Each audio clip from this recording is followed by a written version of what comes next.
folks. I like to go out around my property and around my county.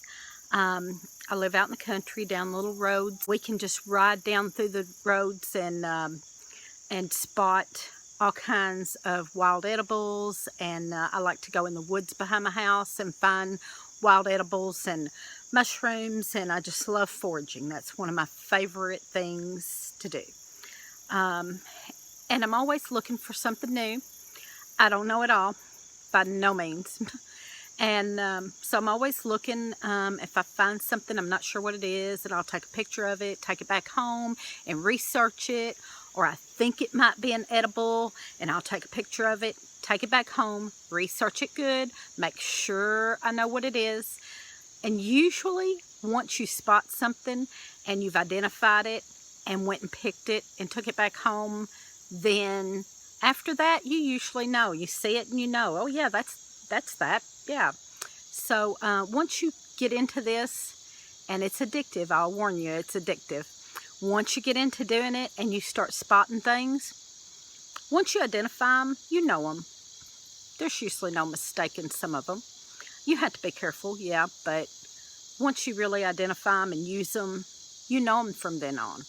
Like right over my shoulder is some Jerusalem artichoke, and this is actually one that I know well.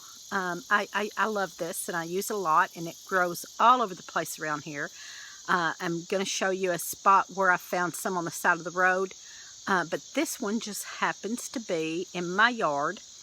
It's just one little piece, and that's because I moved it here. We have 8 acres, and if I see something like this out somewhere, and maybe it's on the side of the road and I don't want to eat that because of the traffic, I might dig up a little piece, and I leave some for everybody else. But I might dig up a little piece, bring it home, plant it in my yard, and then I have it. And then I can utilize it however I want, whenever I want. So that one right behind me is, I dug up last year, and I really thought it had died, but it came back up this year. It's just a little piece, so I'm not going to use it this year, but I want it to spread in that spot. And that is right beside my little herb garden. And I want it to spread on the outside of my herb garden.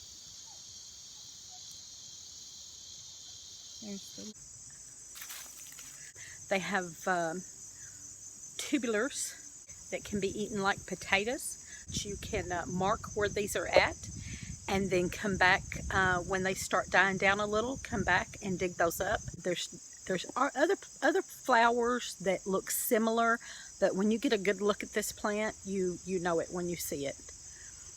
So we'll get a look at that.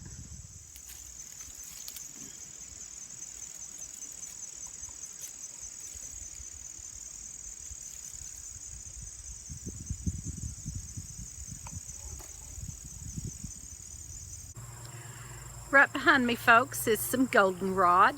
And of course, being in western Kentucky, there's goldenrod everywhere. There's a lot of medicinal benefits of goldenrod that a lot of people don't even realize. And most people think of goldenrod as, oh, that's that weed that causes allergies, and no, that's not true. It's not. Goldenrod comes out about the same time as some other wild weeds that cause the allergies. And goldenrod comes out about the same time as some of those, but goldenrod is not the problem. As a matter of fact, goldenrod is very, very beneficial, and it is known as an herb. It is also a wild edible. And goldenrod can be used for anything from skin wounds, healing, as a diuretic, and can help heal allergies. And I'll be showing you some ways to do that. See, there's a big bunch of it behind me, but you can drive through western Kentucky, and I'm sure lots of other areas in the United States, that it just grows abundantly. If you don't already use goldenrod, maybe that's one you should check into and try out, because it is abundant. You can get it all over the place, and there's lots of uses for it. So don't overlook this wonderful plant. So I'm gonna get a close-up of that, let you look at that.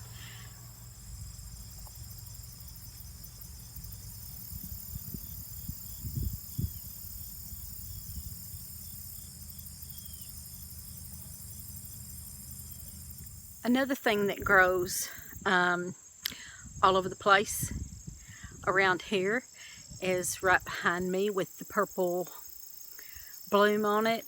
A lot of you will recognize that. That is milk thistle.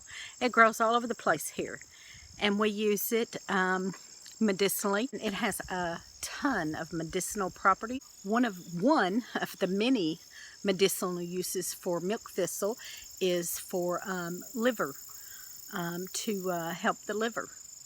And you can't mistake that plant. It's got thorny spikes all over it.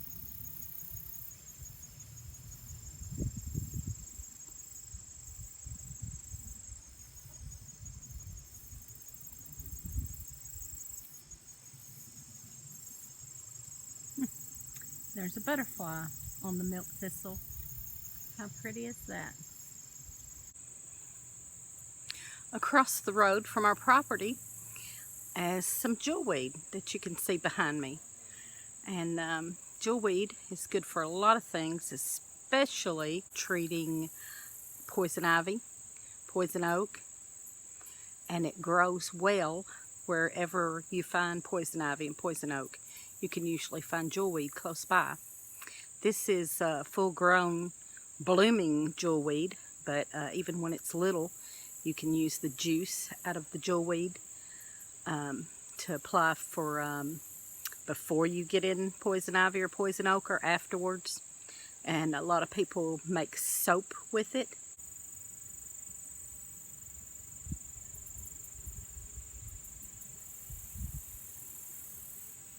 There's a very large patch of it growing right here across from my driveway.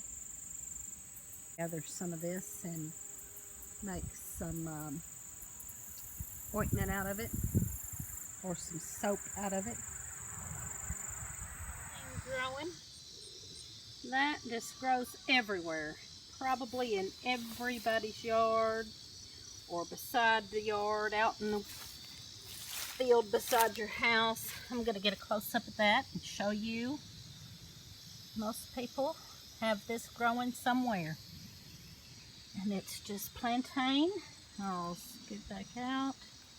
Close-up of the little tops of that. People pull plantain leaves and make salves, healing salves. It has a lot of medicinal values. A lot of people will know what this is. This grows wild all over the place. We have a lot of it on our property, and I pick it usually in the spring, but here's some in the fall.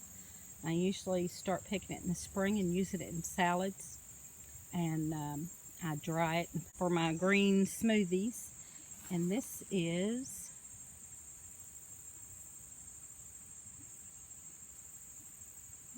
lamb's quarter.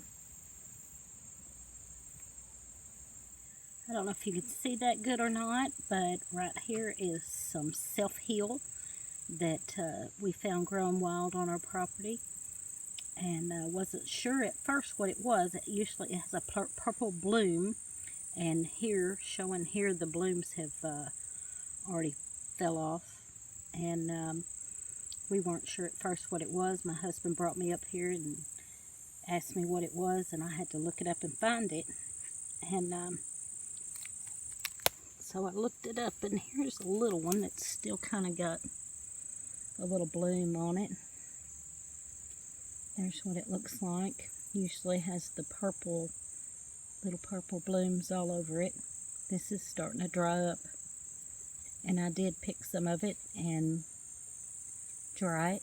It's short. This is not very tall. I don't know it gets taller, but this is kind of shaded, I guess, so maybe that's why it didn't get very tall.